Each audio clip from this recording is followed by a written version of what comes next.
When I returned from Vietnam, I was hanging out at my dad's house, and he told me to come out here and work in the fields because he didn't want bums hanging out at his house. So I said, okay. I came out for a few weeks before I started college. And one day, these candy ass Border Patrol guys come around and they asked me, hey, what are you doing here? I said, well, I'm working. What do you think? They said, oh, yeah? Well, where are your papers? And I said, papers? Here are your papers, hijos de la chingada.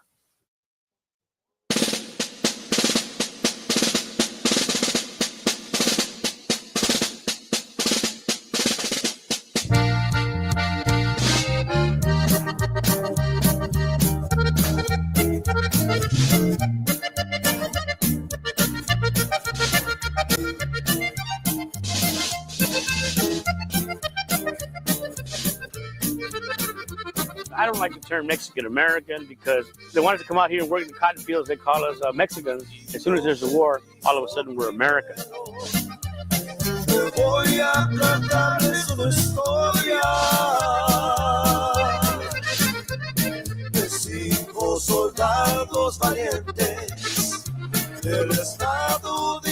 was a migrant, picking cotton and fruits all over the place, all over the state, living under trees, chicken coops, barns, wherever. No school, no education, just work, work, work. My mother actually used to pick cotton, and instead of child care, she would drag us on her cotton sack. We actually would start working when we were about 6 or 7 years old. The economy was booming here in Corcoran. The cotton was going full blast. And they all came here for the dream that, money is readily available here. It's a farm labor town. It always has been. And in those days that we were growing up, we were still picking cotton by hand. So we did a lot of cotton picking and irrigating cotton, planting cotton, chopping cotton, weeding cotton. Picking cotton, chopping cotton, irrigating, weeding. We were like a new tribe here. And everyone knew everybody, and everybody worked out in the fields. And it was very different than it is now. We used to live in the farm labor camps. If you were going to live in their camp, you had to work for them. And we lived in Ryan camps, which was part of J.G. Boswell's company. I felt there was something better in life for myself. I had heard about Vietnam. I didn't know what Vietnam was all about. All I know is there was guys going over there.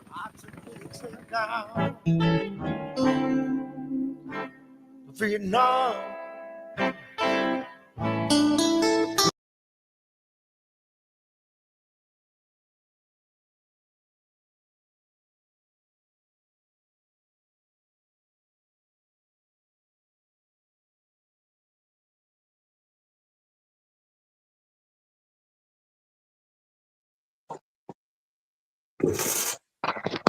Jimmy outside broke a thumb.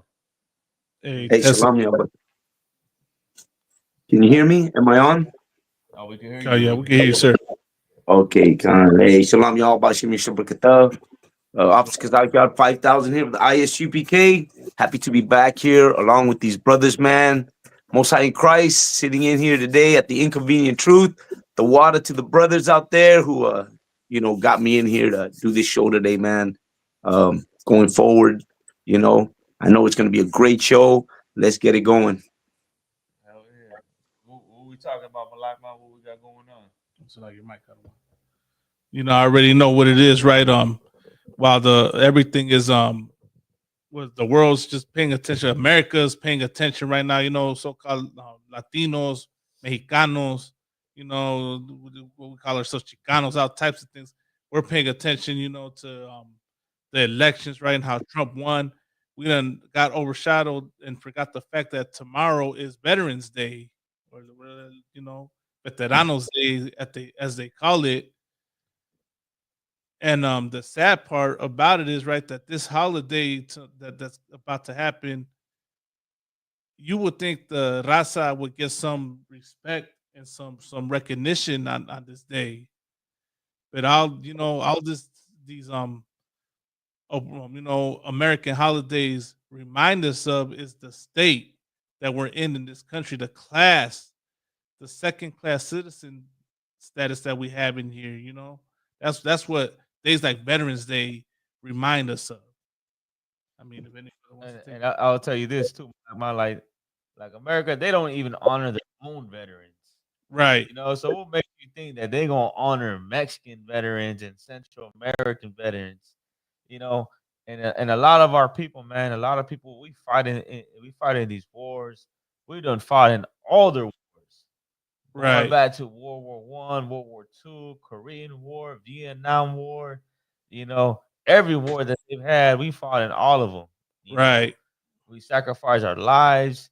They tell us if you fight in these wars, we're gonna get a green card, right? We help your family, only to right, find out, after we fight in these wars, we come back and get deported back to our country, get deported right, back to Mexico, get deported back to America. And if you watch the video earlier that we just played, one of the veterans, he was a veteran in Vietnam. He said, like, I don't like being called Mexican American because when I'm right, picking cotton, they call me Mexican. right, So whenever there's a war, now they want to call me a Mexican and American. That's heavy right there. You're only Mexican American when there's a war going on or when it's convenient for them. right, But when it's not convenient, you just another Mexican. You just some kid that came off straight off that border. Doesn't right, matter if you were born here or not. They still look at you as a Mexican. You can right, wear the red, white, and blue. You can have an American flag in front of your house. You can support Donald Trump all you want. right, But at the end of the day, to them, to America, to the Europeans, you just another Mexican. You can right, never be equal to them. You right, understand? And you know what? You just look at the history. Look at if you Mexican, man, just look at the history, man. Look at your history and look at how you were treated in the Americas the past 500 years, 100 right, years, 20 years. Look how your people were treated, man. It ain't that hard to see that you will never be equal to them. right, But a lot of our people, man, we fight, we try so hard to be equal, and you know what? It never you know, you can it's always the same thing over and over again, which is them showing you that you're not equal to them. You're just like a pet to them. That's it. You know what I mean? It's like I'm gonna pass it on to the next brother. Go ahead, sir. You want to address some outside war? Oh, I'm good. I'm good right now. Just brother dropping the heavy right now. I'm just getting So, started. like, if I could, for I'm also excited. Yeah, I mean, we got to give him a hand real quick.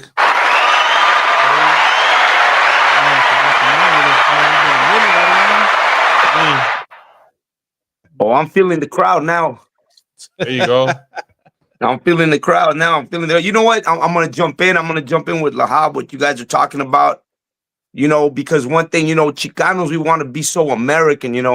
It's like when you become Chicano, you like become Americans, and it was a cold wake up call for Puerto Ricans when they wanted to be American, when they were so desperate to be American, thinking that now that they're a state of America, now it's official, now they're Americans, and it was a cold wake up for Puerto Rican people when they had that hurricane. They found out that America wasn't helping them.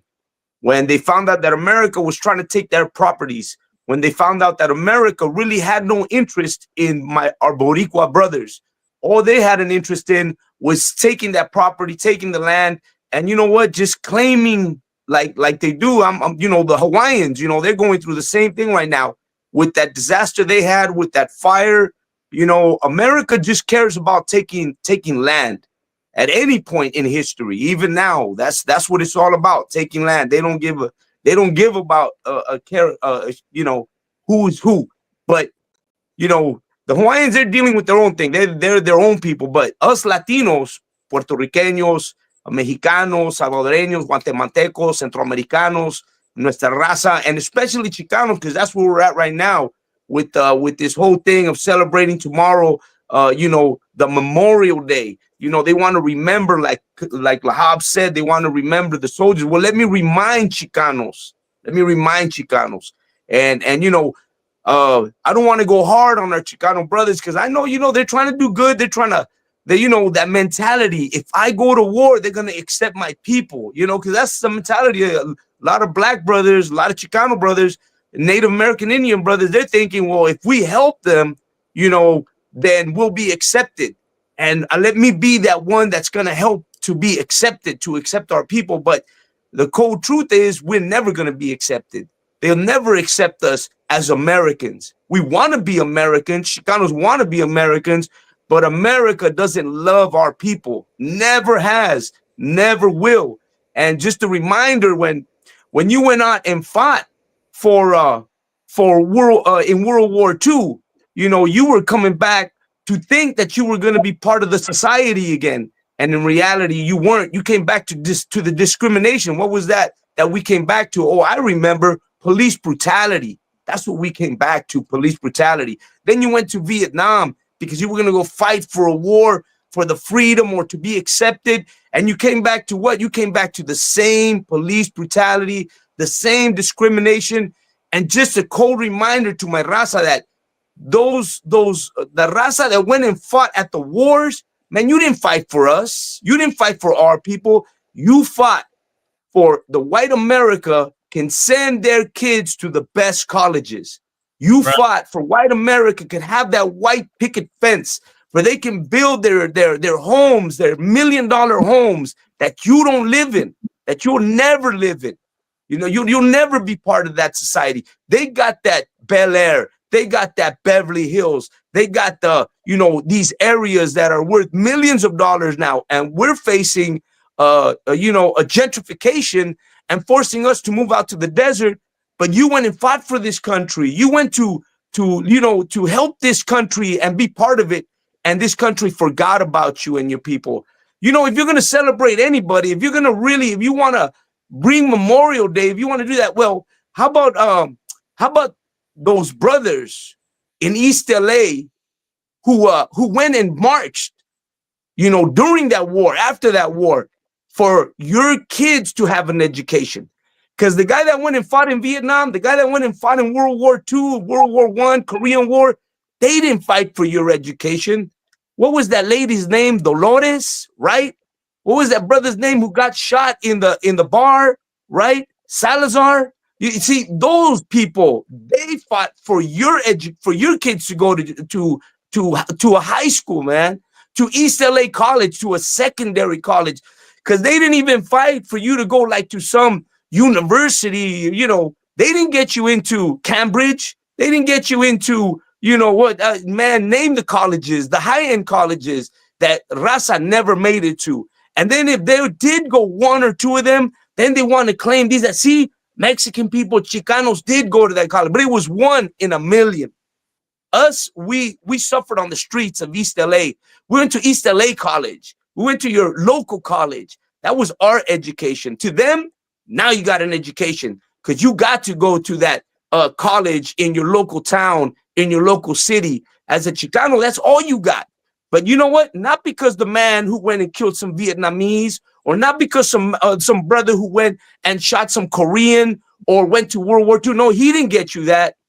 If you're gonna celebrate anybody, well, celebrate your own people, because some of your own people, they had those huevos to go out there and face police brutality and face discrimination and face the cities that were coming against your people. See, you're going to celebrate somebody, you better re-educate yourself and realize that the education you need to know is those people that really did love their own people and were willing to stay behind and fight here on the streets of East LA, Boyle Heights, Lincoln Heights, El Sereno, in these areas where we were really suffering, just to stand and give a word out. You know what I'm saying? Salaki, go ahead.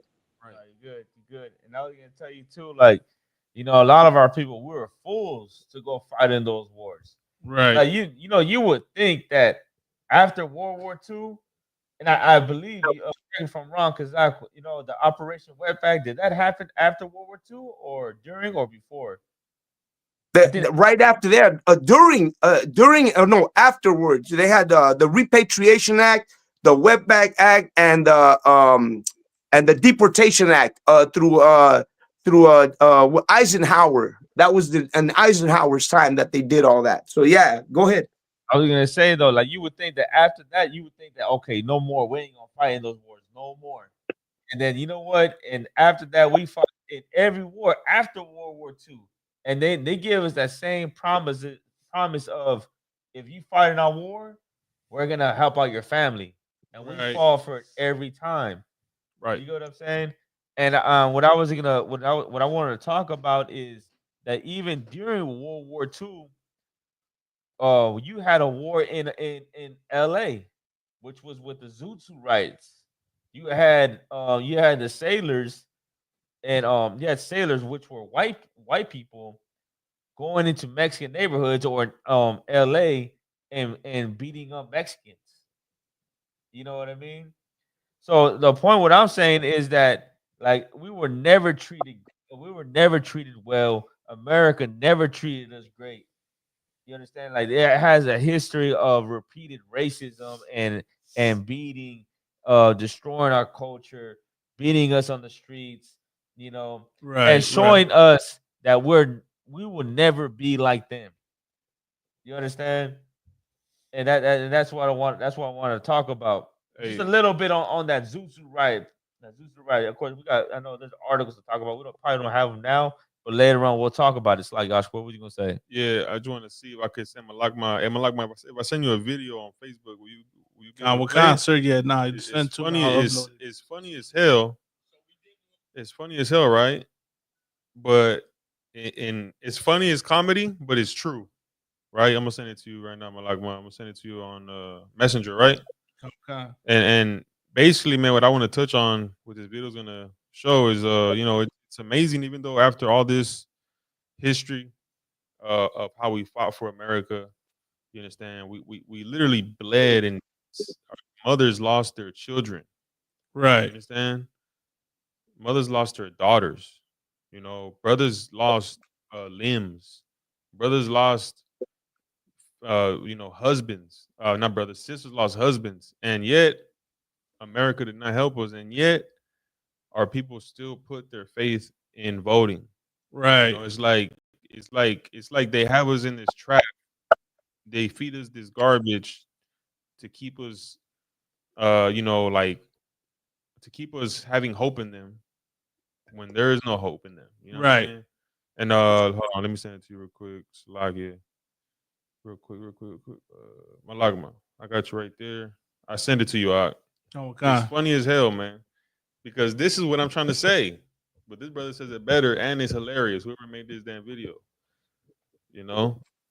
Okay. You send it to me directly? Yeah, messenger. Okay, come. Let me see if I could. Did I send it?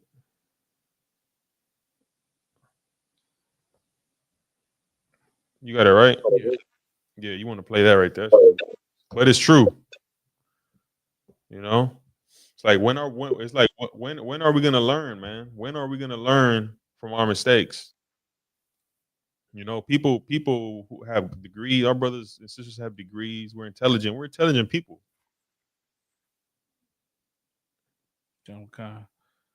You want to share right now or Yeah, right now. Come.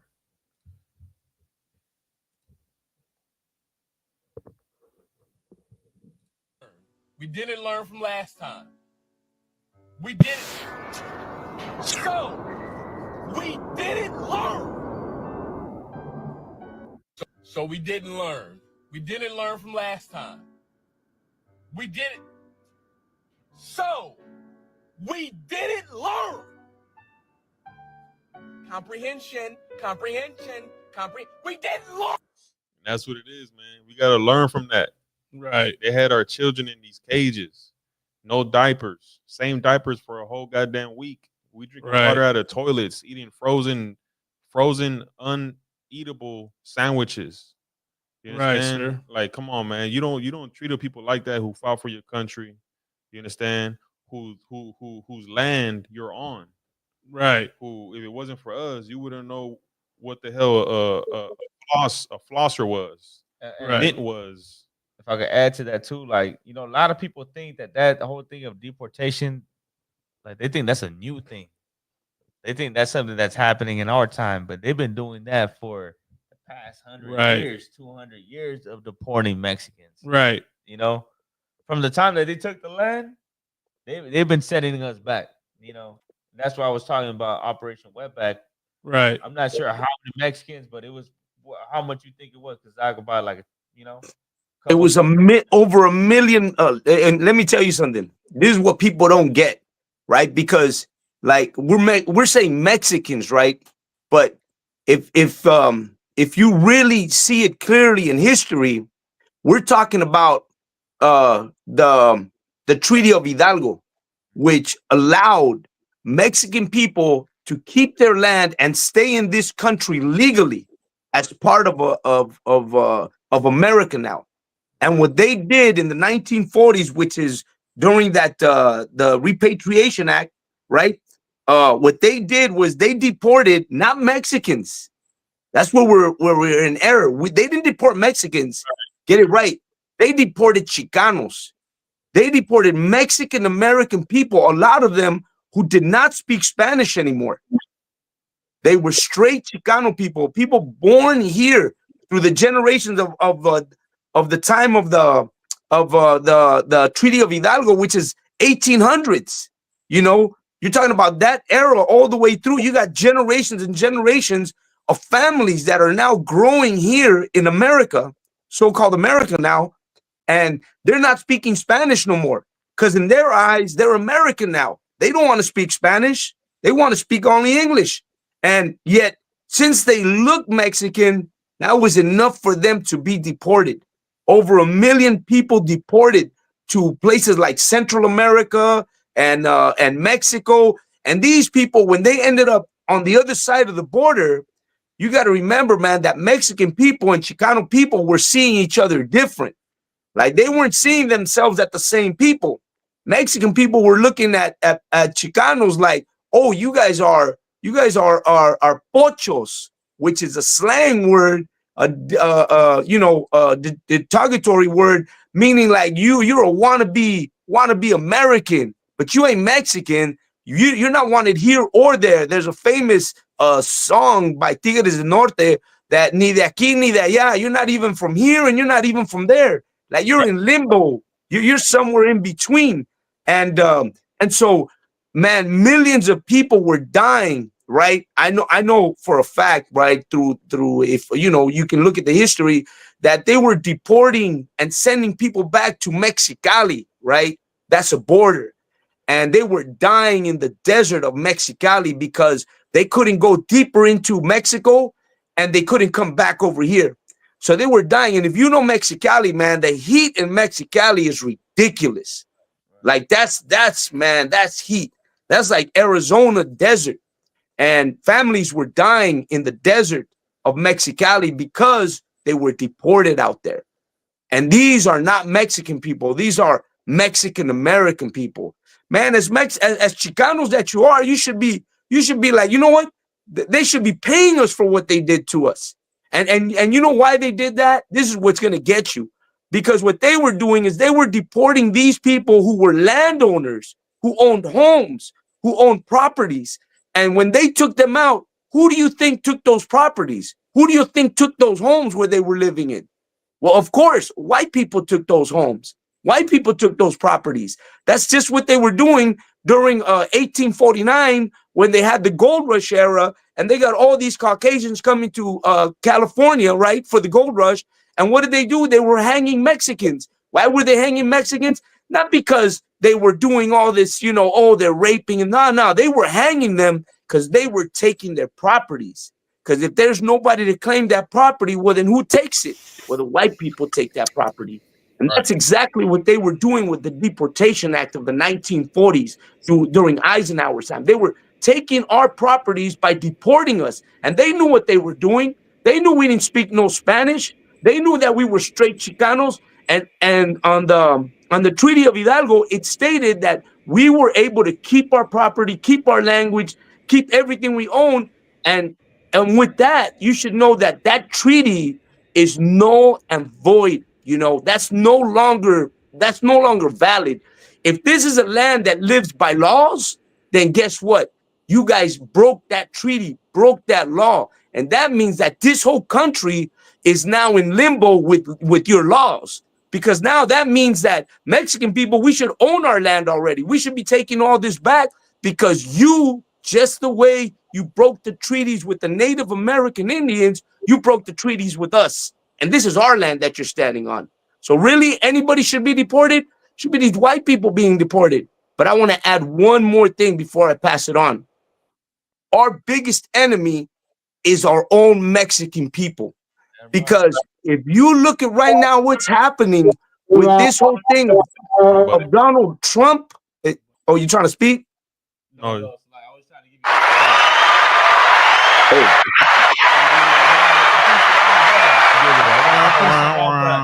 you. And I want to say this, man, the biggest enemy is our own Mexican people, because if you look at this thing with Donald Trump and the deportation and, they're going to deport all, the first thing Mexicans are talking about, and I've seen this on TikTok, Mexicans are talking about, deport Mexicans. Right. They need to deport these Mexicans. They were asking this one Mexican lady, she was supposedly Chicana, but she could barely speak English. The guy asked her, hey, so do you have Mexican family? She was like, yeah, I do. And they were like, well, they're going to deport these family members. Well, they should come back legally. They should do it right. They should come back right. If they send them back, well, they're going to send them back. Like, she didn't even care that they're going to deport her family members. You know why? Because these people are so brain dead in being American that they're going against their own people. Hey, the Asians are illegal here.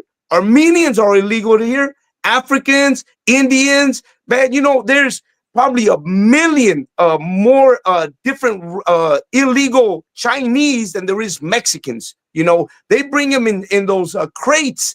And if you don't know, the port of what is that, San Pedro, is owned by China, right? Isn't New York's port is owned by China?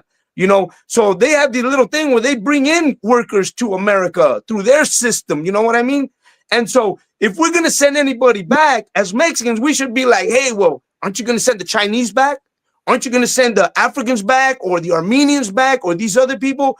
Right. But instead, the first thing we say is deport the Mexicans, right. Deport the Salvadoranians, deport these people. Right away, we go into deporting our own people. Man, how sick is that? How sick is that, brother? And real quick, go ahead. You know what's funny though that you're saying with the Chinese immigrants? Because I've seen videos like that where where they have Chinese immigrants on the border, right? Border Patrol has them, right? But how many Chinese Americans or Chinese citizens have said deport the Chinese? Right.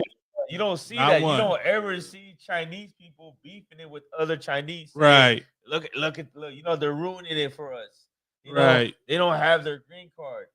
Or, like we're citizens, they're coming here illegally and they're making us the look right bad. way. We got to do it the right way. They gotta Right. do it the right way.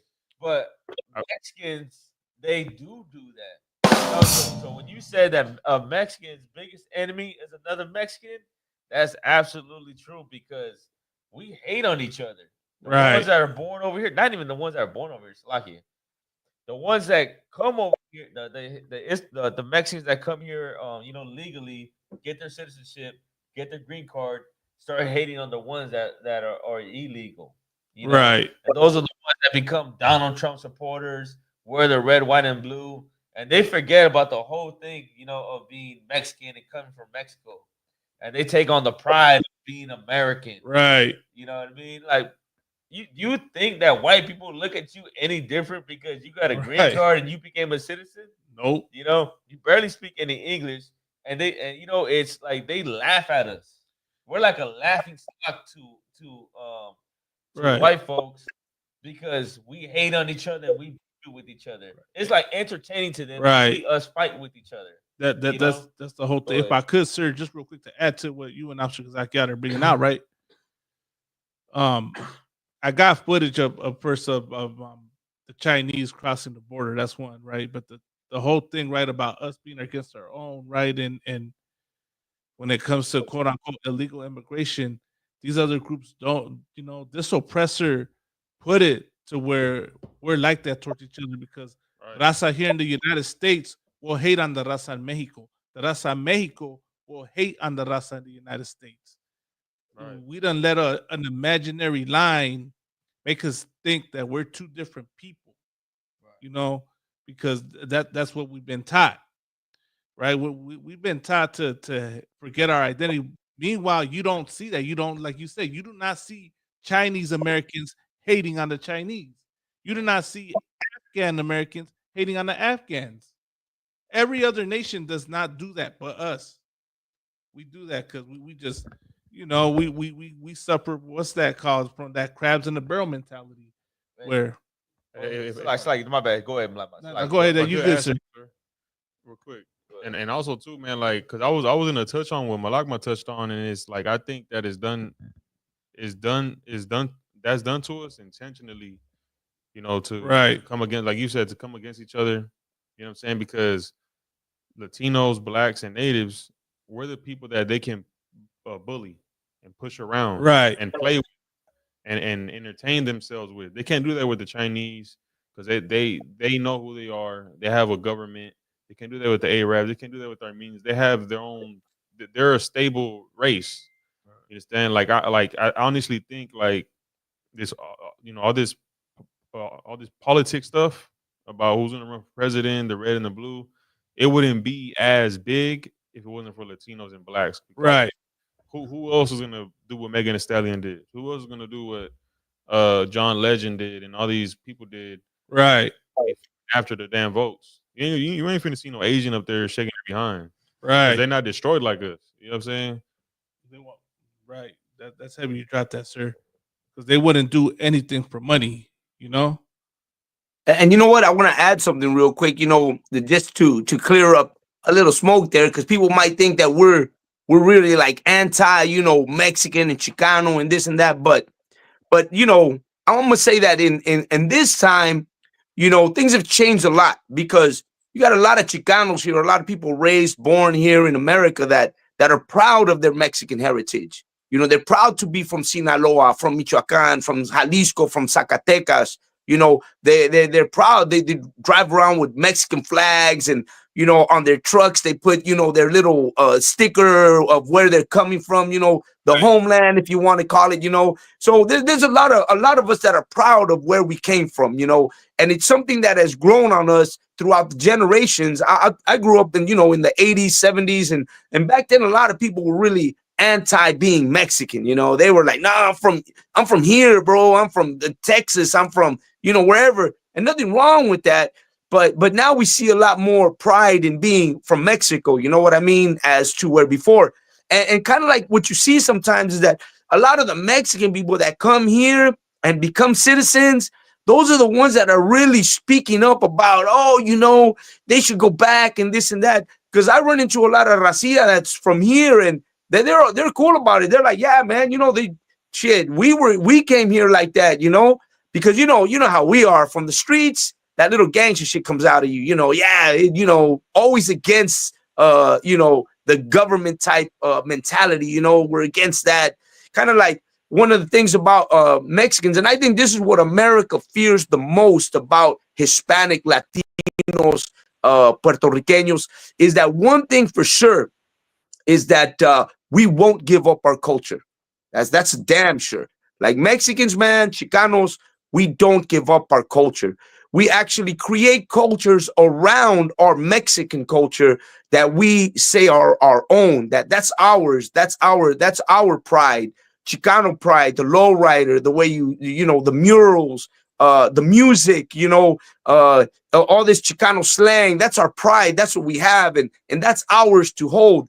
And we do take it as Mexican pride, you know. Yeah, you know, they do the whole Virgin Guadalupe and the stuff like that. You know, the Aztec stuff, Mexica stuff, but they you know, the understanding isn't completely there for a lot of the raza. You know, they're kind of basing it on generations and generations and taking it as a tradition, but you know, as a whole, we do hold on tight to our pride of being brown, being Mexican. You know what I'm saying? And that's because I want, you know, I don't want people to think that we're going against our own people. No, never. We never go against our own people. On the contrary, we're here to educate our people and make you really think about what it is to be Mexican, to be Chicano, and to really stand up for what is right. And you know where we find it? We find it in history. So once we start looking at history, we start realizing and start really, reanalyzing what we know, and how it's been done to us.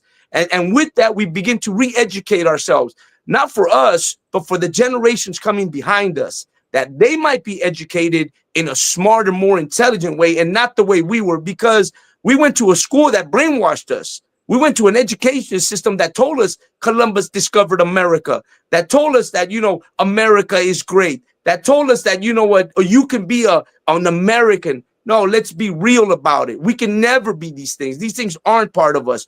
Re-education is important. And I think the ISUPK is re-education at its finest, at its best, because we're not watering down anything. We're telling you the truth as it is, and it hurts. That's why a lot of people come against it. That's why a lot of people don't like it, because they don't want to hear these things. But you gotta hear it. You gotta hear it, because you know what? That's where it's coming from. Salaki, go ahead. Right, and you know what? Of course, we're not hating. We're not hating our own people, because that's not what we do. We're here for our people, and what we're doing is we're showing love. And the thing is that sometimes people you know what, people gotta hear the truth. And the Yeah. truth is what we're saying is that Mexicans hate on other Mexicans. And that's what we're talking about. We're saying the Right. truth. Gotta And keep that's it. something that people don't want to hear. Right. But that's a fact. The fact is that we hate on each other. And what we're saying is that we need to stop that BS. It doesn't matter if you're illegal or legal. You know what? We're both the same. Whether you're from Cali, Texas, Arizona, or Nevada, you're the same as our people out there in Mexico and Central America and South America and Puerto Right. Rico. We're the same. Excuse me. We're the same people. We both got a government or people that hate us and treat us like garbage and have a history of treating us like garbage and enslaving us and having us pay cotton and To this having us day. Right. work for them to this day for free, enslaved. You Right. understand? So we just out here telling you what the inconvenient truth, the truth that you don't want to hear, but it is the truth. It's like If I could, sir, one thing to add to it, right? When you want to get technical about it, we can never be illegal. Raza can never be illegal on this soil. Why? Because so-called Latinos, so-called Hispanics, right, got indigenous ancestry. You look at your familia. A lot of a lot of us, man, our familia, you straight indigenous. You know, so that lets that we're the native people of this land, and who are you as a foreigner to come in and tell me, right? Tell my people that they can't go here or there, right? And act like you have a right to the land in the name of manifest destiny, right? Using terms like Right. that to make you feel like you don't belong in your own soil. and you know what? That's an old tactic they use of dividing us. Right. We know that that's something they used in slavery. That tactic of dividing us, of you're light skinned, you're dark skinned, you're full, and you're half blood. Right. It's happening today, sir, with the Daniels and Southsiders. That's happening today with the illegals and legals. Exactly. Right. That's a tactic they use to divide us. They know that we're gonna fight each other over that. Dark skin, light skin, You know what I mean? Spanish speaking, non-Spanish speaking. And for Right. us, we're just not up on game. We're not up on game. We're smoking weed, chasing hoes, and we can't even see the tactics of the devil that they use on us, Right. which is an old tactic from slavery that they use on us today. And some people might say, like, people always say, "Oh, stop playing the victim." We're not playing the victim. You understand? We're not playing the victim. We're simply aware of our environment. You understand? We're not victims to our environment. We're showing people the environment, because our people don't see the environment. They don't see what's going on. They don't see the manipulation. Right. And so we're not victims to our environment. Taking control. We're taking control and not being victims. We're speaking the truth. You understand? And then like that just to touch on that real quick, the whole thing of you're playing the victim. Like, you think that anybody will ever tell Jewish people they're playing the No. victim? No, They would won't. never tell them that. They would never tell them that you're playing the victim by remembering the Holocaust and, you know, making other races of people remember the Holocaust, or even Armenians. Do they ever tell Armenians that they're playing the victim by remembering their genocide? They would never tell them that. You get what I'm saying? But it's That's a terrible thing, sir. Because for them to play the victim is for them to never like to never move on. And they've obviously moved on. They're rich. You know, Right. they have money, but they're just simply remembering. It's like telling them. It's like telling America, stop playing the victim, move on. 9/11 happened already. Right. On 9/11. America is flourishing. America got richer after 9/11. but what does that mean though? When they say stop playing the victim, what are they saying though when they say that? They're saying Shut up. like you're using the history of what happened to you to make an excuse to never move on in life, to never go get a job, to never grow and get money, as if doing that is going to change what has happened to us and what is still happening to us. They're just telling you don't talk about it no more. Right. That's all what they're saying. Don't talk about it no more. They don't Come want you on. talking about they don't want you talking about Yeah, your Chicano history. like move your- on, move on, move Fred. on. Don't talk about your oppression. Right, Don't talk about your slavery. right, Don't right. talk about your lynchings. Don't talk about the Zuzu riots. Don't talk about Exactly. Chavez Ravine. Like on a, I'll tell you on a, I made a video one time and somebody said that in the comment section, like stop playing the victim and go get a bag. I'm like, go get a Right. bag. You know, Will Smith has a bag. You know how many Will Smith is black, but there's Latinos who are rich. There's people who are not popular who have money. That's not gonna change our oppression though. You understand? Because what we're saying is that people like today, they're saying stop crying about it Yeah. and just go get money. And that's John. a mentality of a lot of of Mexicans right now. It's 'cause they don't- Chicanos, Mexicans, our generation is that they're saying, you know what, who cares about all that? Just get some money. Right. That's what and that's what they push through the rap music. I'm not saying you can't listen to rap music. That's what they push through the rap music. That's what they push through the TV. That's what they push. They push garbage. So you won't have time to look into your history. You won't have time to really sit down and examine, what's going on. Why? Because there's so much going on with TikTok. There's so much going on with, with just stuff that is irrelevant. That makes you Right. not focus on what's really going on. Con. Hey, real quick, Malagma, do you have some of those pictures that I sent you? Come, sir. I wanna touch on something you guys were talking about, because this whole thing about being victims, like you guys are saying, they're telling us being victims.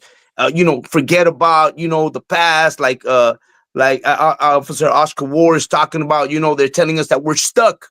You guys are stuck in the past. That's pretty much what they're telling you. You're stuck in the past, bro. Get out of there. Oh, America's free now. You get to do this, you get to do that, and you're still stuck in that time. But if you look around, you go to the colleges, everybody right now is with this whole war in Palestine and Israel. You know what I'm saying? And they have compassion for the Palestinians. Now, but I ain't got nothing against them. They're not with me. They're not against me. Hey, they do their thing. But there is something about Palestine that does hit home for Hispanic people. And I want you to put the bulldozer. I know you have a picture of the bulldozer, because what they're talking about is that these Zionist Jews are going into Palestine and they're bulldozing the homes and taking property from Palestinians, and the world is up and speaking up for the Palestinians. And don't take, they're showing these images of these, what are they, $1 million bulldozers that they're using to plow down Palestinian land for the Israel can take over. Well, guess what? That happened to Chicanos. Here is the picture of a bulldozer doing the same thing that's happening in Palestine right now, but it happened to your people. It happened to Chicanos. They took our properties like this, the same way they're doing it in Palestine. these Israelis. That's what they did to us. But you know who did that to us? America did that to us. And I know you got some more bulldozer pictures. You're getting an image of what everybody's standing up for today, but don't nobody care what happened to Chicanos. To them, it doesn't matter. You forget about it, bro. You know what? In time, you forget that happened. Be glad that you have the Dodger Stadium now. But look at this. But look at this. This is what's happening in Palestine. But yet you get no compassion, Mexicano. You get no compassion, Chicano. There is no compassion for you. That was in the past. They bulldozed your home. They dragged your mom, your aunt, your grandma out of their house, burned their houses to the ground, bro, to take that land. Isn't that what's happening in Palestine? Isn't that what's happening right now over there? Then why are you rallying for them? Why are you over there lifting a voice of freedom for them when that happened to your people? That happened to us. They took our land the same way. Actually, these Israeli Jews, they probably learned that from America.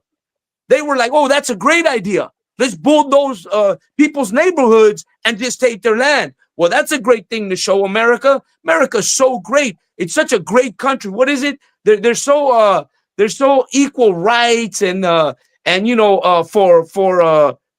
being about humanitarian. Well, here's your humanitarian right there. When it comes to Chicanos, they got no compassion for your people. There is no border of some kind of pity for us. They bulled down your home and took it. And then they're telling you, well, but now you got the Dodgers. Let me tell you something, bro.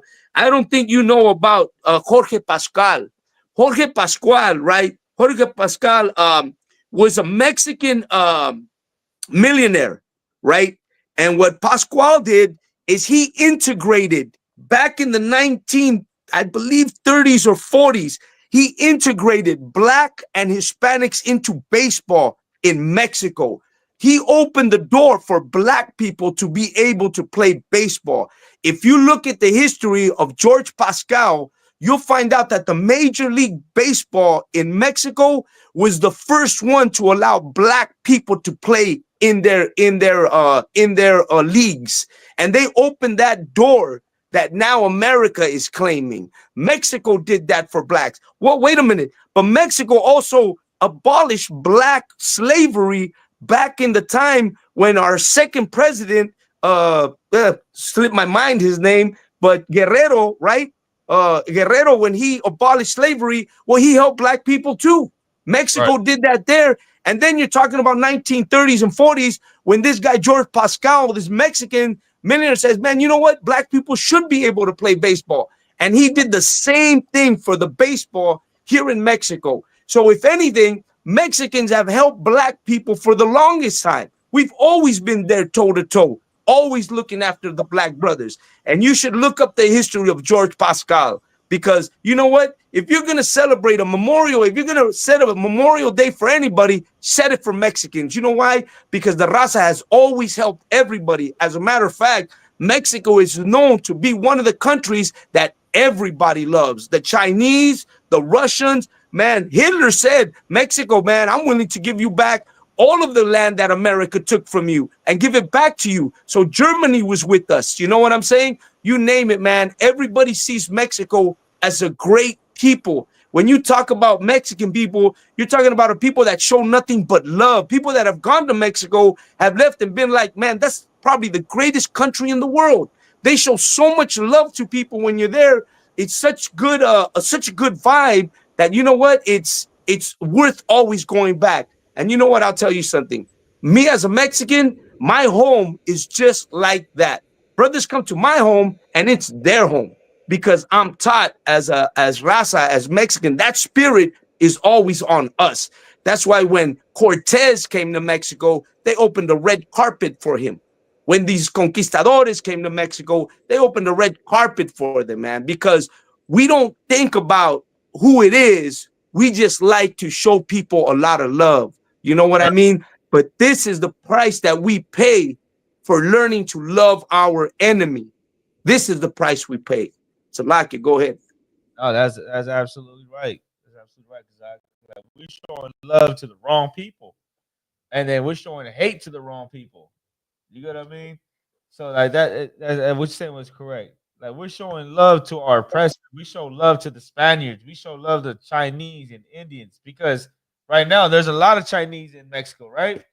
There's a lot Gone. of whites in Mexico and a lot of Indians in Mexico. And not just in Mexico, but in Central America as well. In El Salvador, you got a lot of Indians and Chinese over there. Like they're flooding our countries and we're showing love to them. And while we show love to them, who do we hate on? We hate on each other. You understand? So now I just want to touch on that real quick. Anybody want to chime in? If I could, sir, I wanted to play this real quick, right? Because we were talking about it earlier. Look at this.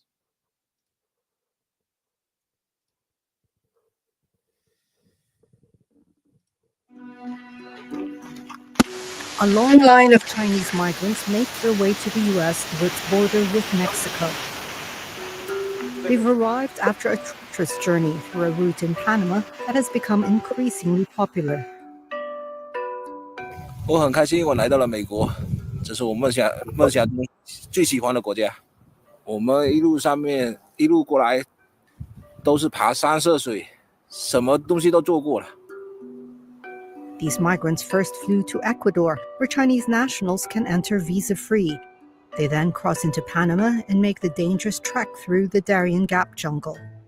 The route, which is often patrolled by armed bandits, has become known to migrants through social media. These migrants say they fled political repression and economic hardship. 我们农民的田地，政府强制征收，然后农民。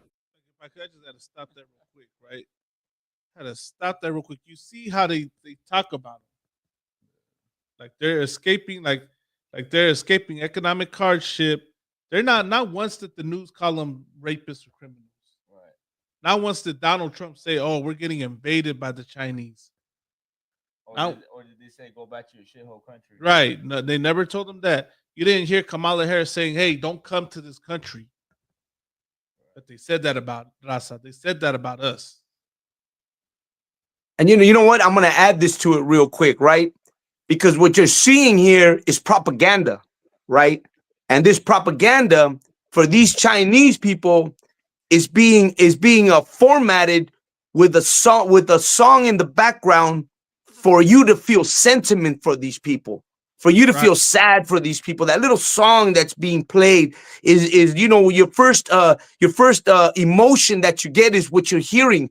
So you're hearing this music come by, you're seeing these kids, you're seeing this long line of Asians, and the sweet voice the woman is talking about is all set up for you to have some kind of pity, some kind of sadness at this moment. It's a sad moment that they're showing you from these people. But when they do it to the Mexicans, it's a whole different story. It's a whole different ball game when they're doing propaganda to keep Mexicans out of the United States. But this year, they're prepping it for you to see these people. And when you get there to the border, man, you just want to let these people in. Oh, poor Chinese people. I have an idea. Go back to China. Go ahead. What is it? Stop Asian hate, sir.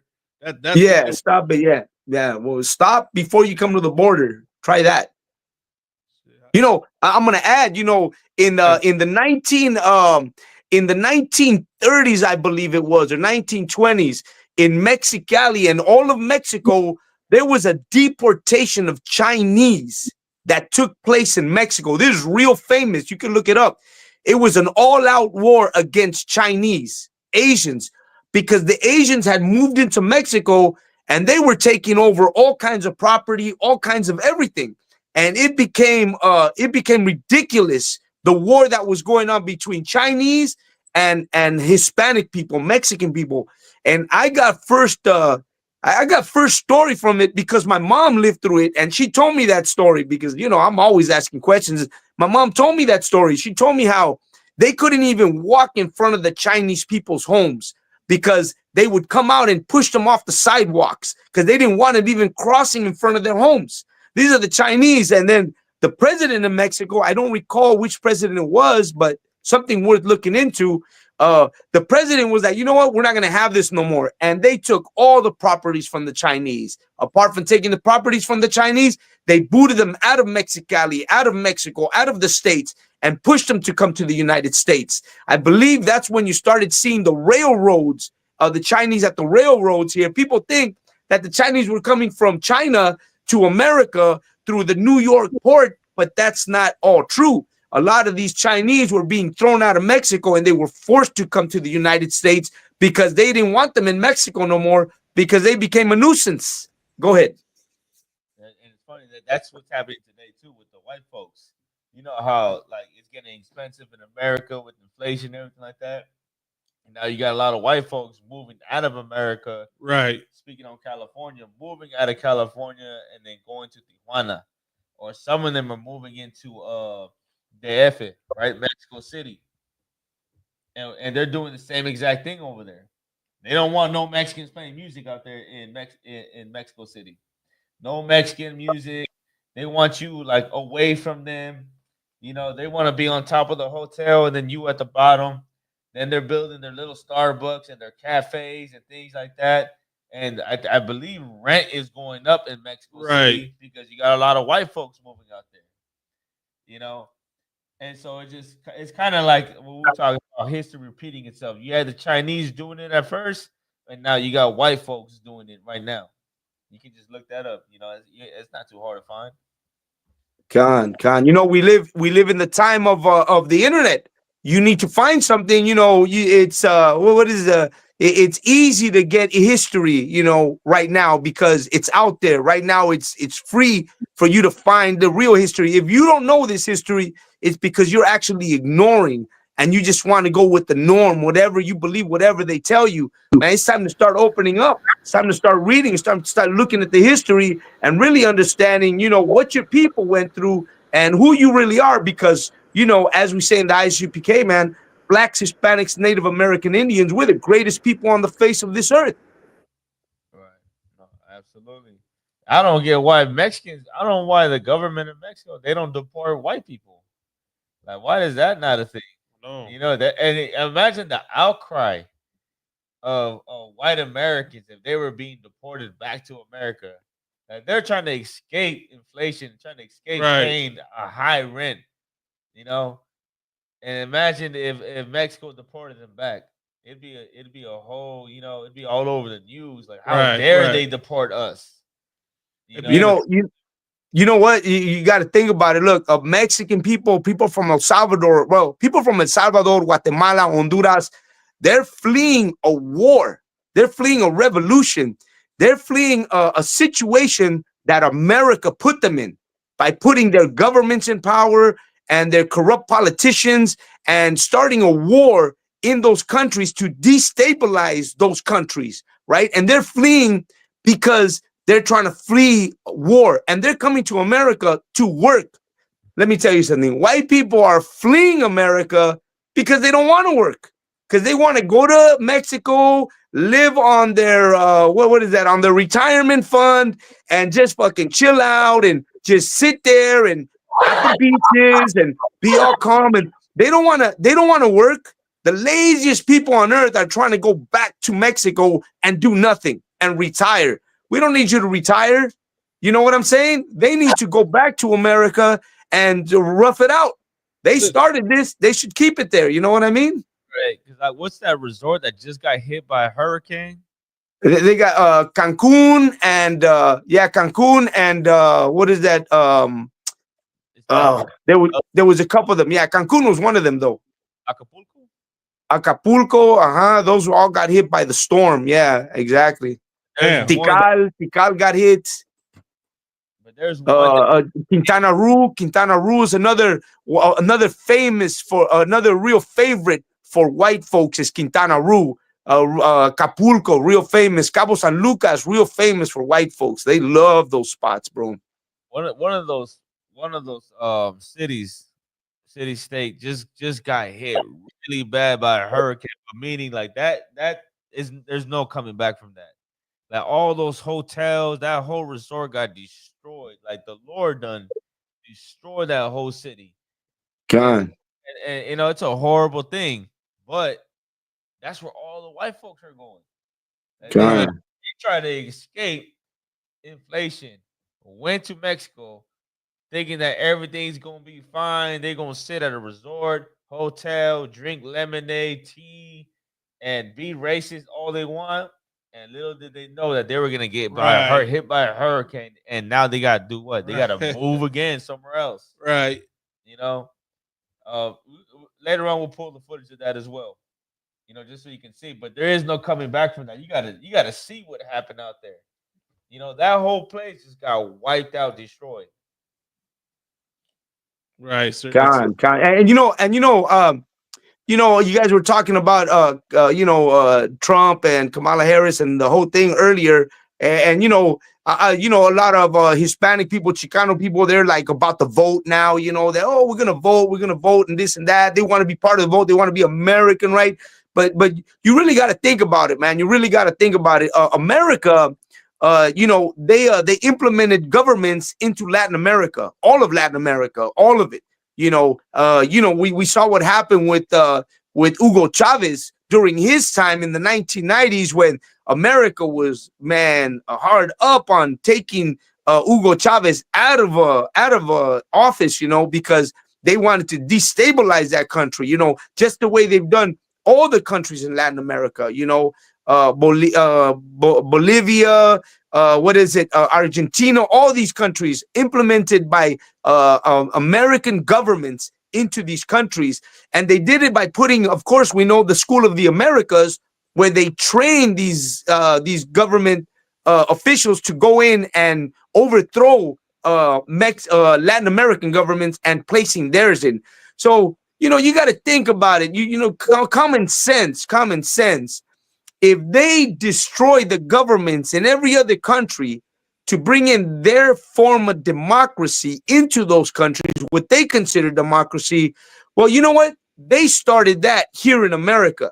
So the votes that you're casting, right, for your favorite politician is ridiculous, because if you really think about it, if they did that to, America did it to Africa, destabilizing the countries by putting in their politicians and their leaders and all of Latin America, then what makes you think they didn't start doing it here in America to begin with, by giving you only 2 people to vote for, right? Every term, only 2 people to vote for, either red or blue. You're going to vote for either one. That's it. Who is in office? It doesn't matter, because the electoral vote, right? The college vote, right? They're the ones who choose who's going to run for who's going to be in office. You got billionaires, man, spending billions of dollars on their favorite politician, right? You got these people that got, billions of dollars, and they're pushing that money in for their favorite politician. What makes you think that you making, right, $28 an hour, living in the areas where they would never live, what makes you think your vote will ever count? What makes you think that your vote really means anything to them? You're just a Mexican. You're just a black. You're just an indigenous, nobody. Your vote don't count. They've already been through that. They already know what they're doing. That's why if you think that your vote counted, you really got to think about how they work and how these politics work. Your what is that? Maybe a $2,000 check never compares to their $1 billion investment into who's going to be their political leader. You know what I'm saying? Just something to think about. We're getting pimped by the government. They gotta, Yeah, absolutely. under their control, making their money. Meanwhile, they don't do that. Meanwhile, they get all the money in the world off our backs. Absolutely. So now you just stepped away for a second, but just that whole thing. We're the ones that make them the money. That's the thing. We're not even lack of a better term, but here's the inconvenient truth, right? We're slaves in this society. You know what I'm saying? We're the slaves in this society, and that's something you gotta accept, black man and brown man. Raza, you think you're free, that you're an American, you're an equal citizen here. You're not. I hate to break it to you. You want to live in denial and think that you can achieve the same, state of living that the oppressor has, when that's not the reality. Like you gotta think about this too. Like the way white folks live is not the same way we live. Right. So like for example, like Mexicans, Central Americans, South Americans, Puerto Ricans, West Indians, blacks, how do we live in America? A lot of us work 2 to 3 jobs. Right. Working 2 to 3 jobs. White folks, they ain't doing that. Right. Maybe some now because of inflation, but we take showers. They ain't doing it the way we do it. You understand? A lot of us are getting up at 10 a.m. for our first job and then getting out at 5. Right. And after that, you got to catch another job from 9 to 4 in the morning. Right. And that's your life every single day. Some of us don't even have days off. Right. So a lot of and just to speak on Mexicans and Central Americans, a lot of us are leaving Mexico and Central America because America destroyed that country and destabilized that country, and we come to America thinking that we gonna live the American dream, Right. only to be working 2 to 3 jobs for 40 years just so you can send money back to Mexico. And what you got? What, another 20 years, 10 years? When you go back to Mexico for the house that you're building, imagine you that, know what I'm man. saying? Like that, you literally are a slave. You know what I'm saying? Because you're dedicating your whole life to a job. Right. You know what I'm saying? If I your could, whole life, it's like your whole life at a job. You know what I mean? And we're okay with that, right? Because we That think, part. damn, we escaped the cartels and we escaped MS and 18th Street. We left that and we're in America now. Now we have a job. And that's how You know what fucked I'm up it saying? is. That's not what life's supposed to be, though. You get me? Life's not supposed to be Right, just right. working at a job all day. It makes sense though. Right. It makes sense on why they feel, why our brothers and sisters feel so grateful, because they're escaping a terrible place, coming to a place that's a lot less terrible in that way, but it's still terrible here, and they find that out slowly as they're here. And then, like you're saying, sir, slaving for a lifetime is not the life, even though we do it, and we do it with grace and with class, and we're hard workers and we're great. Sadly, the truth is further than we can imagine. The truth is Right. that, of course, we're the Israelites. Of course, we have something greater than a 9 to 5 Right. promised to us. What's greater than 9 to 5? A business. Right. You understand? What's a house, retiring. The Most High has something greater than that. You understand? The Most High has something greater than escaping the rat race. Escaping the rat race of going to work, paying your bills, wasting your money on stuff you want, and then being moved by the fear of being poor. You break out of that. You start a business. You don't pay bills. You're financially wealthy. Okay. What's the next step after that, though? There is no next step, because you don't have the knowledge of the Most High. Right. There's something greater than that for us. Because, you could be wealthy, but what about your people? You understand? You're going to pass away. You're not going to change anything. Your kids might be fine, but they're still eating pork, shrimp, crab, and lobster. Right. The big picture is what? Listen, the Lord is trying to give us the world to rule it. You understand? And without that knowledge, it don't matter how rich we are, how much wealth we got, how organized we are. Damn right. It's not going to matter, man. It's important, but without the knowledge of the Lord and the Most High, we're not going to get stuck. But that's what would happen. I mean, I appreciate it. Like you gonna say something? When you think about it, we're slaves in America, but we're slaves. We're slaves to everything that's in America. Right. You're a slave to your job. You're a slave to your landlord. You're a slave to that bill that comes every month for your electrical. You're a slave to that bill that comes every month for the gas. You're a slave to your car payment. You know what I'm saying? Like this is the land of the slave, not the land of the free. Because think about it, it's demanding of you. Each one is your master is demanding of you.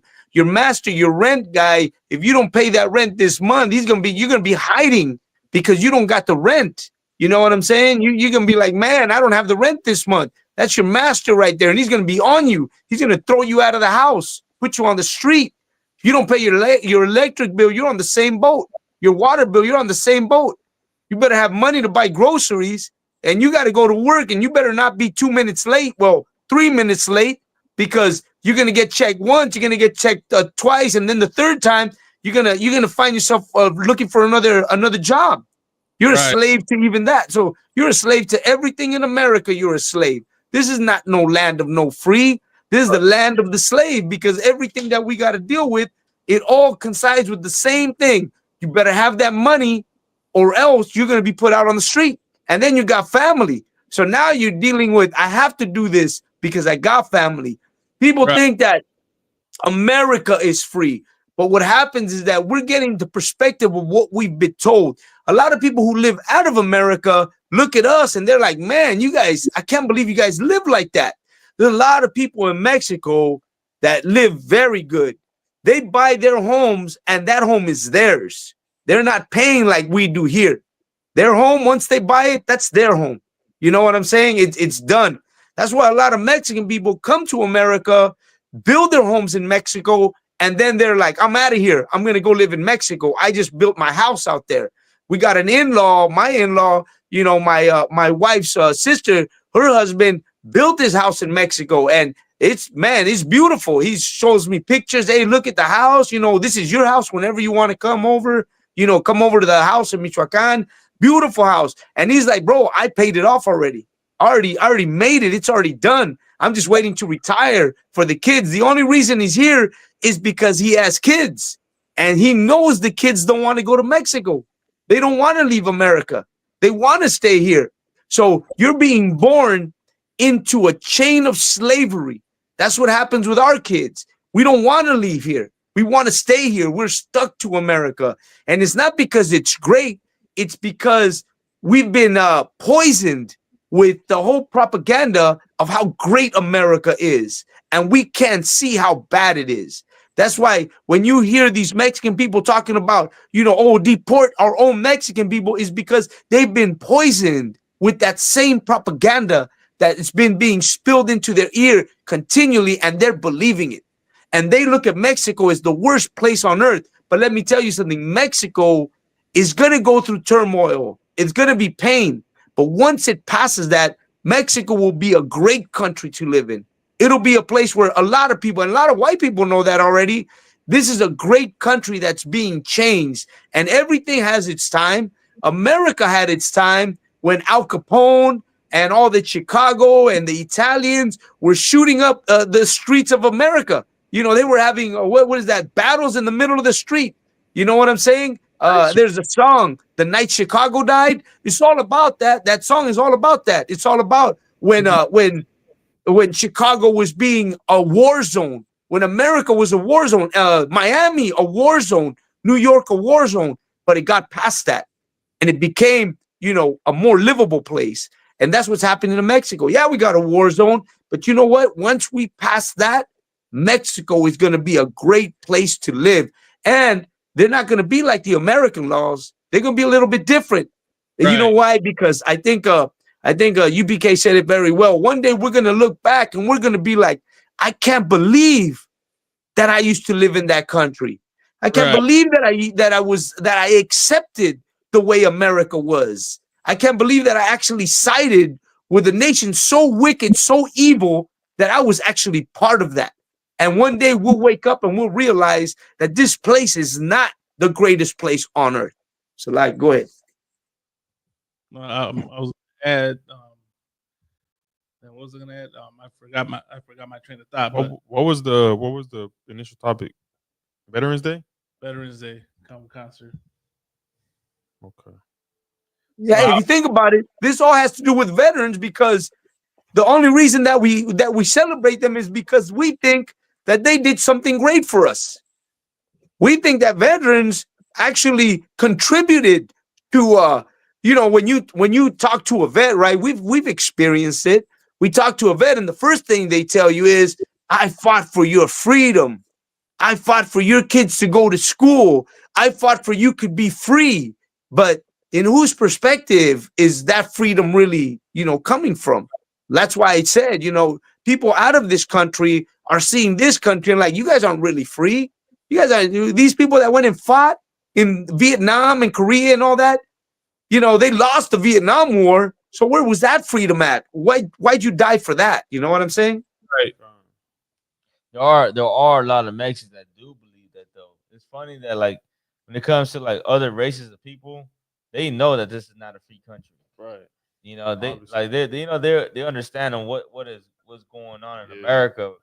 But like for us, like I feel like we're the only ones caught up in the dream. We're like in a bubble. That's what it is. Like as for Latinos, we get caught up in the dream of Right. the American dream. Right. And that's why we're rushing over here to supposedly live Follow your dreams. only to find out that this is not a dream.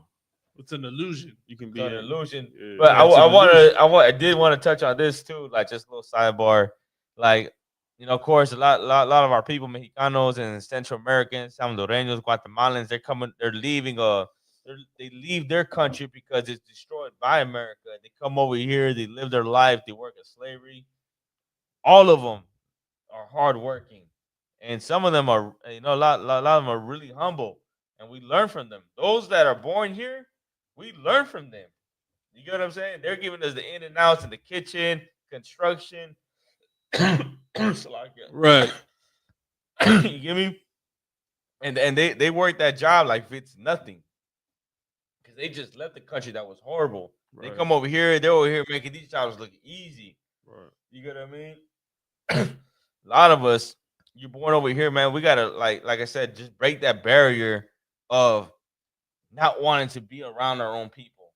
So what if he speaks Spanish only? You can't get along with another Mexican like you just because he only speaks Spanish? You could, if I could, sir, not to interject, you could forgive America, no problem. You can forgive El Hombre Blanco, no problem. But for some reason, your carnal, you can't forgive him. If anything, if anything, that's how we should look at oppressors. Right. If we actually knew the history and all the stuff they did, man, we would be able to look at them like that. The way we look at our brother when we hate him, that's instead of looking at them like that, we would look at our real enemies that way, with disgust and abomination. Like, right. You get what I'm saying though, because like how like we beef it, like Chicanos and Mexicans, how we beef it just because like they look at us that we don't speak any Spanish. So they're like, oh, like, they don't really want to like fuck with us because we don't speak Spanish. And then we don't want to fuck with them because they only speak Spanish.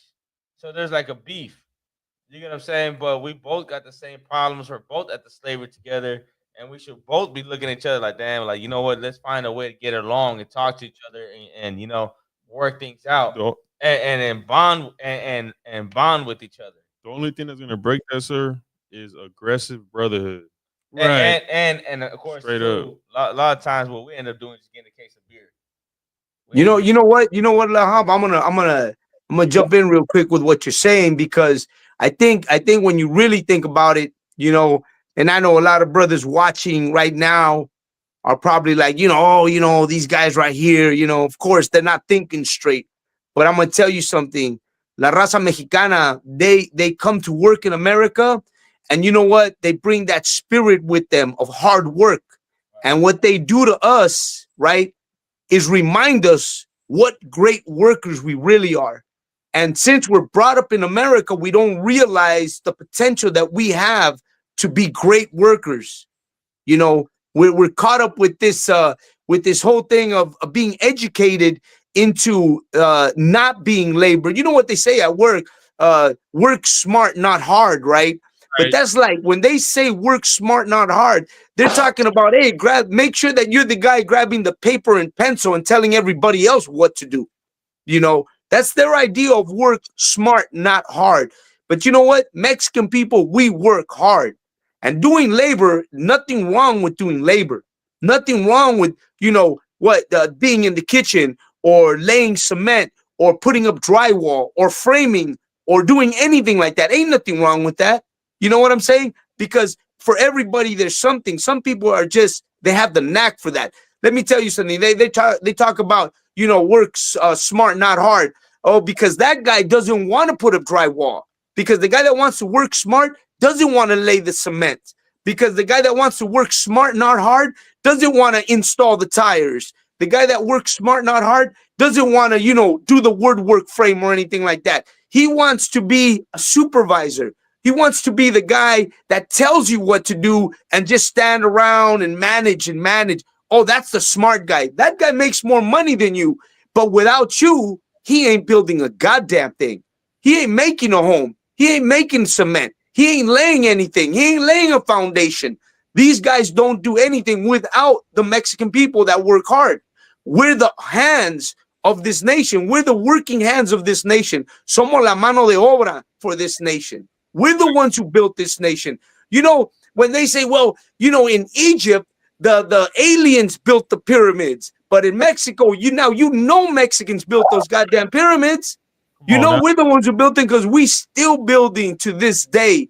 We're building their buildings. So, so what is it about working hard? Ain't nothing wrong. And like you said, when Mexican people come here and you're in the kitchen with them, they teach you and remind you that, man, you have potential to do everything and anything you want to do because that's what your hands are for. That's what Mexicans got them hands for. We don't only throw hands in the ring. We throw hands everywhere we go. If I could too, because another thing too is that like that hard work, like we dedicate like that hard work, we focus it on labor, right? Construction, that job that you go to, but we don't put that hard work amongst each other. You know what I mean? Like going back to the whole thing of like that hard work of like building bonds and not just amongst our own family, but with other Mexican families, and like with the black and brown. Why can't we dedicate that hard work amongst each other? Unity amongst each other, and really go above and beyond on bringing our people together. Like when it comes to that, I feel like we half-assed that. Like we'll do it, but we're not going all the way the same way we do it out of slavery and at construction and in that kitchen. Mexicans, when they go to that slavery, they give it their above and they beyond. They go overtime, lose sleep over it. But why don't we do that in our own, like when it comes to our communities and our brotherhood and and really fixing each other up? And I feel like for that, we don't have a drive for that. We don't have that hard work. We sleep on that. And that's something that we got to do though. Like that we need to shift that hard work to this. Right. Rather than just giving it all we got at that slavery and at that job, we should shift that hard work into like building bonds and getting our shit together amongst blacks and Latinos and Puerto Ricans and going past the fixing our problems and issues. If I could, sir. I mean? I want to touch on what you're saying. Like I'm thinking about the book of Exodus. Because in the book of Exodus, we was slaving we was slaving. We was putting in that work. We were building cities for Pharaoh. So like, and then did you have a precept in mind in Exodus? Nah, just like the first chapter where it says he made him work with vigor. Okay. Because the same thing, like when you go back to that speech of that gay comedian, he is actually gay. That gay comedian who was making fun of the Mexicans, saying there's so many of them. What does he say? They make so many babies. Right. There's so many of them, and that's what America fears. They fear that America will no longer be America, which is why they are so pumped the F up that Donald Trump is president, because now America can be great again. America's not going to be taken over by illegals. There's not going to be an invasion. Like white people are not going to go extinct. That's why they're so pumped. And that's what happened in Egypt. What did he say? It's many of them. It's a lot of them. So let's get them up out of here. Let's come up with a plan to get them up out of here. What did they do? They made us work hard, vigorous. They made us work hard labor. The same thing they're doing today. We come to this place. What do? They do not give us papers. They make it hard for us to survive here because they don't want us here. But yet, just like in Egypt, we find a way, man. You know, who the hell wants to be a dishwasher? You think a brother want to be a dishwasher? No. Hell no. But guess what? He's gonna fucking roll his sleeves up, get in there, and make that money. Become a cook, become a general manager, become a kitchen manager. You think a brother? You think every Instacart brother wants to do construction? Hell no. But guess what? That's all there is. So you're gonna be the best carpenter, the best plumber, the best electrician, the best drywaller, and we're gonna succeed regardless because that's what we were doing in Egypt. They tried to stop us in Egypt and they couldn't stop us, and the Egyptians just got more stressed out. God damn, these niggas, we trying to break them. It don't work. Same thing happening today, man. You know, we are the greatest people, and because we are enslaved right now, we make the best slaves. Right. I guarantee you that if America gave Mexicans papers, Latinos papers, once they cross this border, it would be a wrap. We would have businesses. There would be CEOs. There would be, you know, we would probably be the ones with the most bachelor degrees, associate degrees. Right. We would be the most in real estate. We would take shit over. And that's why they don't want to give us those opportunities, man. In my opinion, because right, they know what we're capable of, you know. If I could, sir, not to interrupt you, I just wanted to add to what you said, right? We did have that. We did have our own businesses. We did have our own schools, our own system, right? Drop it. It was Chavez Ravine. It was the towns of Bishop, La Loma, and Palo Verde. Those were our Black Wall Street. It was like 3 sections, right? 3 sections that were self-sufficient. Generation. That was generational. Those houses were there for generations. And this oppressor came and destroyed them. It's not a coincidence. That you got to think of the truth behind it, right? They didn't just see the area as prime real estate for a baseball stadium. If I could stop, go ahead, sir. Don't lose your thought. In that time, you can go watch videos of Latino brothers, man, along with Black people, Native Indian people, speaking articulate. They sound damn near like the white man, but that's how everybody sounded at that time because everybody was educated. You know what I'm saying? Right. This is before we were like fully destroyed like we are right now. Like, I'm just making that point to show, man, we not what they try to make us seem. Right. You know what I'm saying? Some animals and criminals, you know, not what we are, man. It's a lot of it. Go ahead, my love. I'll say we had those. They didn't look at that area just because they wanted to build a baseball stadium. Right. You gotta think it's deeper than that. They wanted to send a message to us that we dare not become self-reliant and self-sufficient, just like they did to our Black brothers in Tulsa, Oklahoma, and in Rosewood. Those were all, you know. It wasn't just about the accusations, right? But it's about this oppressor's hatred for us. They hated seeing us prosper. They damn well wanted to make sure that we always be subservient to them. And so that's why they destroyed the town. And then real quick, if I could, and honestly, any race can prosper.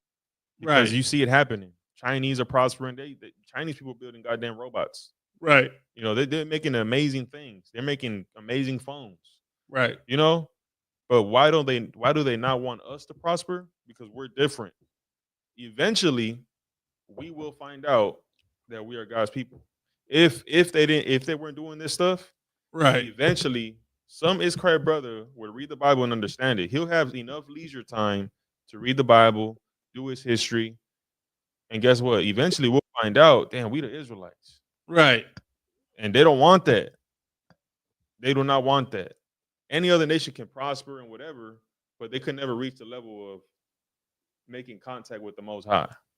You know, just real quick too, I want to touch on this. It's like, you know, even like, let's say this, like during World War II, right? Great Depression, World War II. You know, like it's a heavy time. You know, during that time, you had Chavez Ravine, and like we were good. You know, like while everybody's going through hell, and you know, You know, you had the Nazis and the Germans and, you know, the Americans fighting. You had Chavez Ravine, and we were just laid back chilling.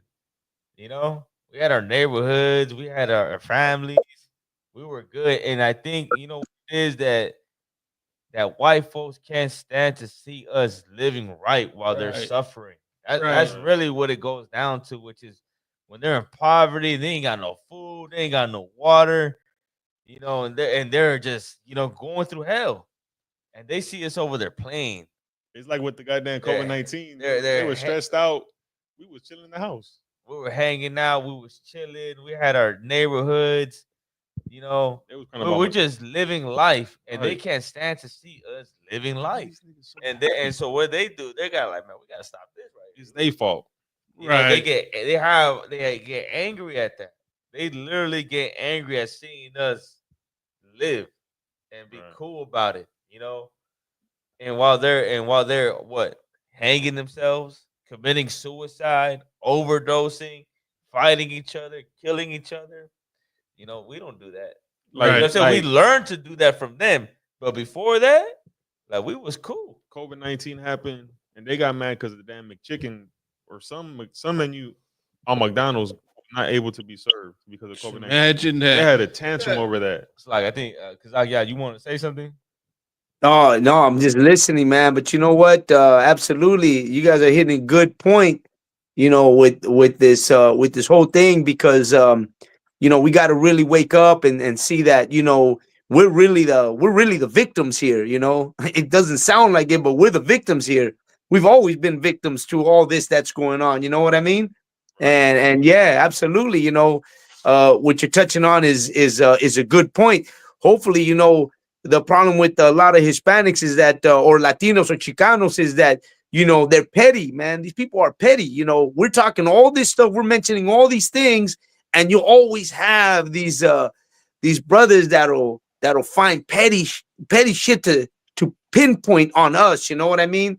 And we're really here to enlighten and re-educate and help to change the way the perspective is about Chicanos, and especially about, you know what, Chicanos like us, like me and Lahab and Oscar War and Malakma, who have decided that it's time to speak up and change things. You know what I mean?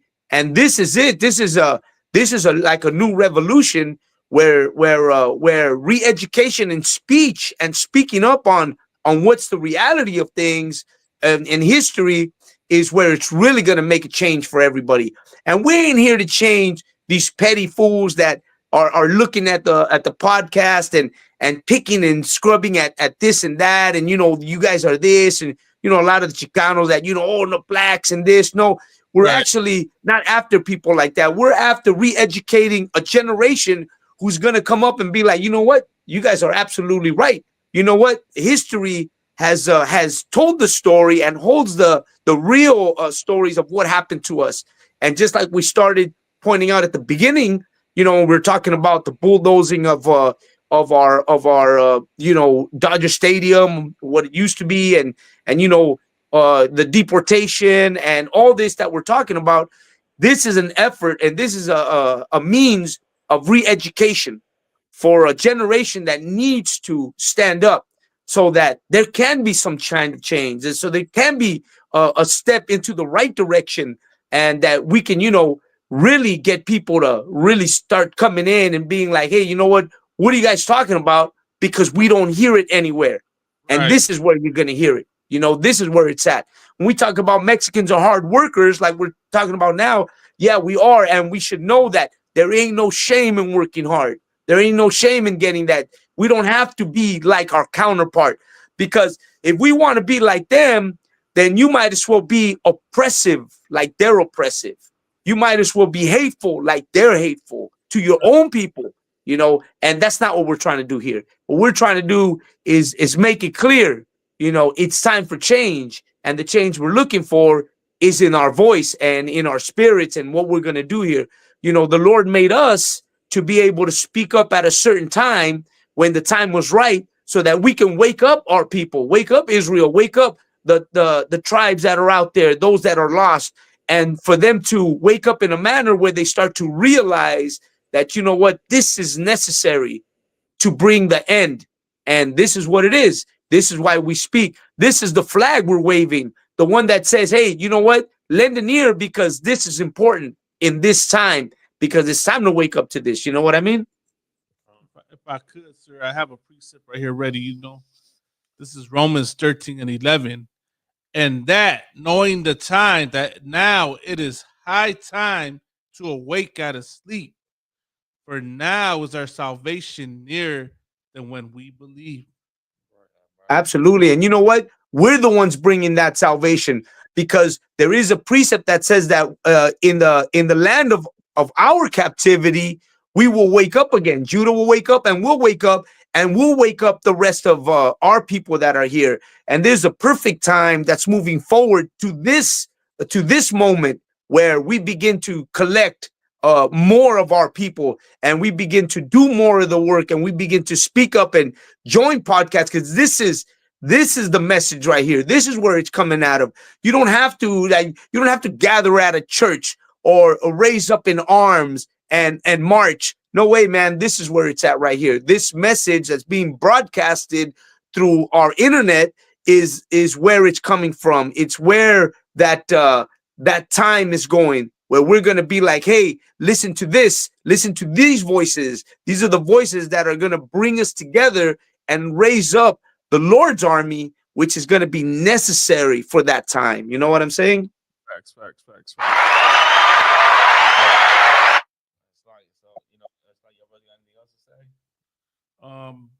I did want to bring out one more precept, which is Micah 2 and 10. Right, for the last side of things, you know, joining the military and you know, working at voting and thinking that participating in American culture is going to be the answer to make things easier. This is what the Bible says, right? This is Micah chapter 2, verse 10. Arise ye and depart, right? The ye is you, so-called blacks, Hispanics, and Native Americans, and depart. Separate your spirit, right? For this is not your rest. This is not your rest, Raza. America is not your land of comfort. That's why you ever notice how hard you try to work, how hard you try to make you try to get ahead here in this society, and this still doesn't work out. You're still in poverty. You're still treated in second class status. You're not given, you know, the what they love to say, that you're given the same opportunities, when that's just not the case. They can't afford to give you the same opportunity that they have for them, because then your people will get ahead and catch up to them, because it is polluted. The pollution is the corruption, all the corruption and evil that's been done and to make this country, to make this society. That slavery you work, all the corruption that goes on at your slavery. Y'all see it every day when you clock in. You see the way you get treated on that job, and you know things go on there that aren't right. Right? That's the pollution it's talking about. It shall destroy you. You think you buy into the propaganda of being an American and joining the military and loving this oppressor, you will be destroyed. You'll be lost and you know, unalived, right? Trusting in this oppressor and living like them. Even with a sore destruction, right? A horrible destruction you gonna get if you stick around and keep loving this place, man. That's what the Bible says. I mean, if you think I'm wrong, go ahead and put it in the comments as to why you think I'm wrong. That's what happened to P. Diddy. Right. This is what happened to P. Diddy concert. You know? He had a sword destruction. He had a sword destruction. You know what I'm saying? You know? So it is what the Bible says. It's God's word. That's what's gonna happen to you, Latino, so-called Hispanic Latino man. If you don't want to wake up, if you don't want to wake up out of sleep, and you want to act like this is the place to prosper and grow and leave a generation of greatness, and then leave right and leave a legacy. You can't leave legacy in a place of corruption. Right. It don't work like that. You understand? You got to get the F up out of here. How do you do that? Coming back to the Most High. Damn right. That's how you do that. So you want to keep being asleep, keep being asleep. You know what I'm saying? We're gonna be awake, right, waiting outside for that bus to come to take us home, aka chariots, aka UFOs, before then bombs drop in World War III. Right. You know that's the time we on. Right. I don't know what time you on, Latino man. You need to wake up. Right. You need to wake up, man. Anybody else? Never mind. Kazaki, you want to say anything before we wrap it up? Man, you know what? I'm blessed and happy to be back on this show again, alongside of all these brothers here, man. Man, always good to come out here and speak, speak your mind and, continue this work that we've been doing for a long time. It's been, years for us doing this, but it feels good. It feels good. And, most important part is to be able to speak up and try to get our raza to understand that, what's going on and, get a different perspective. I know that I follow a lot of brothers, Chicano brothers that have their own shows now. It seems like more and more Chicano brothers are standing up and giving a better point of view. There's a big change coming, and I think that it's necessary at this time because of all that's happening. Not because just of Trump, but the whole situation. The gentrification of our neighborhoods is big out here in LA. And so I think a lot of Chicanos, raza is starting to feel that, with the deportation and everything and all these threats coming against our people. I think it's time that more and more people start waking up. Raza starts waking up to what's really going on. Apart from that, brothers, that we have a lot of love for the brothers. Chicanos right here in the raza here in UPK. We have a lot of love for the brothers and Native American Indians. Hopefully they come into an understanding where, we come together and, we learn more from each other and continue this process and, come into the UPK and, or just, log in and watch our classes, comment, share, good or bad, it's always good to comment, always in a sense of to educate, never to turn it into some kind of a mad discussion, but something to re-educate. That's what it is. It's always about a little wisdom out there for that we can, kind of start changing the time and start realizing that if we don't count on each other, then who are we going to count on? Who's gonna change us? And about doing the work, we got to come and do this work because the only way that you really feel good about yourself is to do this right here, to come out and speak and let your voice be something that's known to everybody. Speak your mind, speak your piece, and always stay on tune with what's going on. That's all I got to say. Tawada for having me on the show today. Of course, the Inconvenient Truth, man, back with Chama. Isn't that what it is? Lahab, Chama. Let's go. Let's go. Chama. Is that Salvadorian? What is it? Let's go. Chama? Let's go. Is that Hebrew? Let's That's not Hebrew. That's some Brazilian. Oh, Chama. Órale. Chama. Chama is Brazilian. Let's go. Let's do it. Órale. Let's do this, man. I know you're Portuguese or Brazilian. No sweat, man. Chama. We're gonna wrap it up next time, man. Stay tuned. Subscribe. Right. And then, Share, subscribe, let me- make sure you share, like. make sure you like, subscribe, support this truth, man. You know what I mean? Support this truth. Pay your tithes more than anything, man. Pay them tithes, man. Support support the UPK, man, as we push this truth out. Ya sabes, Raza. I'm gonna just real quick before we log out, if I could, I want to share this link right to our YouTube channel. Like, share, and subscribe to videos, which y'all see.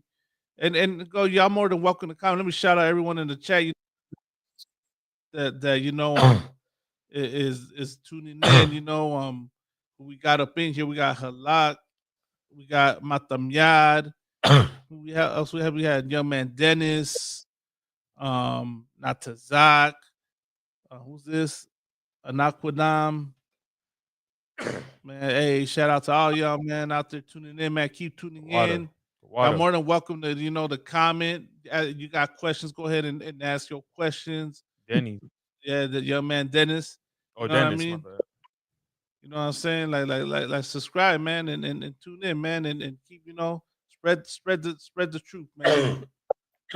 Young Philly, make sure you tune into our La Shawan Kodash classes on Friday. Right, Young Philly, of course, Shala. Shalom, Lord in Christ. Yahweh, en el nombre de Yahweh Shai les bendigan. Yahweh Shem Shai Barakatah to the carnales. Yahweh Shema Elatah Bashim Yahweh Shai to the mujeres. We'll be back at it again soon. That's tune in. Here's the link real quick before I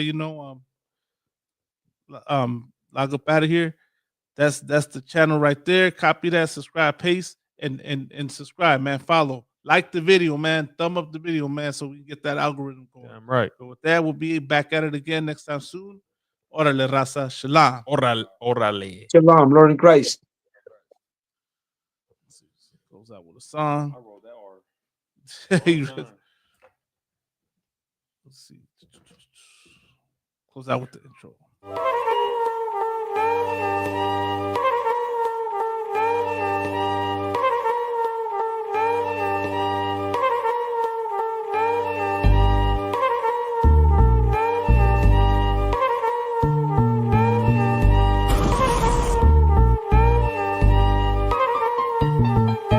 Negros, indios y nativos somos los verdaderos israelitas. ¿Esto dónde lo dice? Esto dice en la Biblia. Show that Puerto Ricans love America, but that ain't reality. Police attack was planned beforehand. Only white cops were assigned.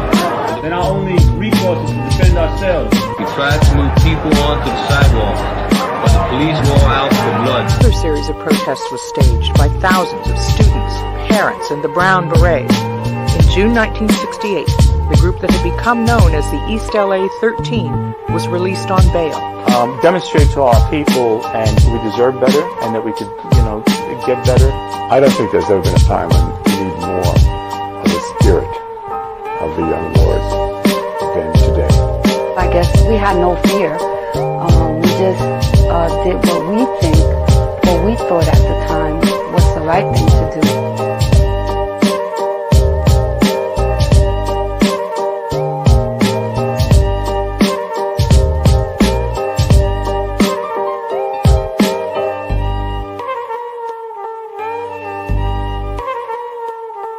National captain of the Black Panther Party. They are making it their business to process arresting me and my wife, to a process of arresting numerous Panthers on the block.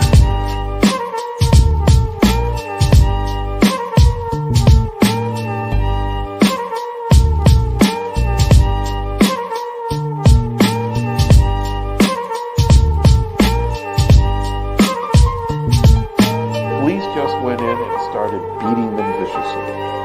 It was ugly. They were just yelling at us, you dirty spicks, dirty Mexicans, who do you think you are?